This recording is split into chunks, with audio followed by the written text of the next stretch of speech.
ભરૂચ શહેરમાં ઈદ, જન્માષ્ટમી અને છડી નોમના રૂટ શ્રાવણ માસના તહેવારે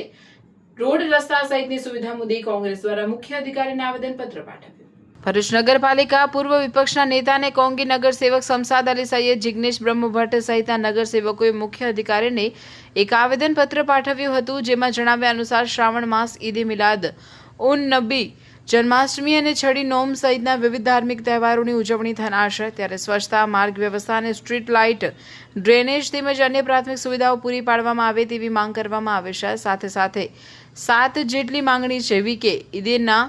જુલુસ તેમજ જન્માષ્ટમી અને છડી નોમના રૂટ પર વિશેષ સફાઈ કરાવી કચરાનો તાત્કાલિક નિકાલ કરવો, રસ્તાઓ પરના ખાડાઓનું પેચવર્ક કરી માર્ગોને અવરજવર માટે યોગ્ય બનાવવા, તમામ સ્ટ્રીટ લાઇટો કાર્યરત કરવી તથા બંધ લાઇટો તાત્કાલિક ચાલુ કરાવી, જરૂરિયાતવાળા વિસ્તારોમાં નગરપાલિકા દ્વારા ફોકસ લાઇટની વ્યવસ્થા કરવી સહિત 7 માંગણીઓ સાથે જરૂરી નાગરિક સુવિધાઓની ચકાસણી કરી તાત્કાલિક જરૂરી કામગીરી કરવામાં આવે તેવી માંગ કરવામાં આવે છે. જે જુલુસ અને છડી નોમના જે રૂટ છે એ રૂટના ઉપર પેચવર્કની કામગીરી તાત્કાલિક શરૂ કરવામાં આવે, કેમ કે રૂટના ઉપર ખાસી જગ્યાએ રસ્તાઓ ખરાબ છે. એ માટે રૂટના ઉપર જ્યારે જુલુસ અને છડી નોમની યાત્રા નીકળશે ત્યારે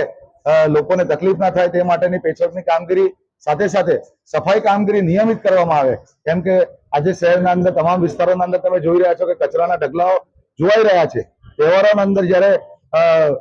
ધાર્મિક તહેવારો ઉજવાતા હોય ત્યારે સફાઈ કામગીરી નિયમિત થાય તે હેતુથી તેમજ જે વૃક્ષો રોડના ઉપર છે એ વૃક્ષોની જે નડતરરૂપ ડાળીઓ છે એ ડાળીઓને કટ કરવામાં આવે, એની સાથે સાથે ફોગિંગ મશીન અને જે ડીડીટી પાવડરની દવાઓ છાંટવામાં આવે તમામ વિસ્તારોના અંદર. એની સાથે સાથે નિયમિત ધાર્મિક સ્થળો પર પાણી, જે પીવાનું પાણી છે તે પાણી નિયમિત આવે. એની સાથે કહી શકાય કે આપણે જે ધાર્મિક સ્થળોના ઉપર ફોક્સની જરૂર છે, યાત્રાના ઉપર એક્સ્ટ્રા જે લાઇટો છે એ લાઇટની ફોક્સની જરૂર છે, ત્યાં ફોક્સ લાઇટો ઊભી કરવામાં આવે તે માટેની આજે નગરપાલિકાના વિપક્ષના સભ્યો તરફથી ચીફ ઓફિસરશ્રીને રજૂઆત કરવામાં આવેલી છે અને ચીફ ઓફિસર સાહેબે અમે બાંયધરી આપેલી છે કે ટૂંક સમયમાં 1-2 દિવસમાં કામગીરીની શરૂઆત કરવામાં આવશે.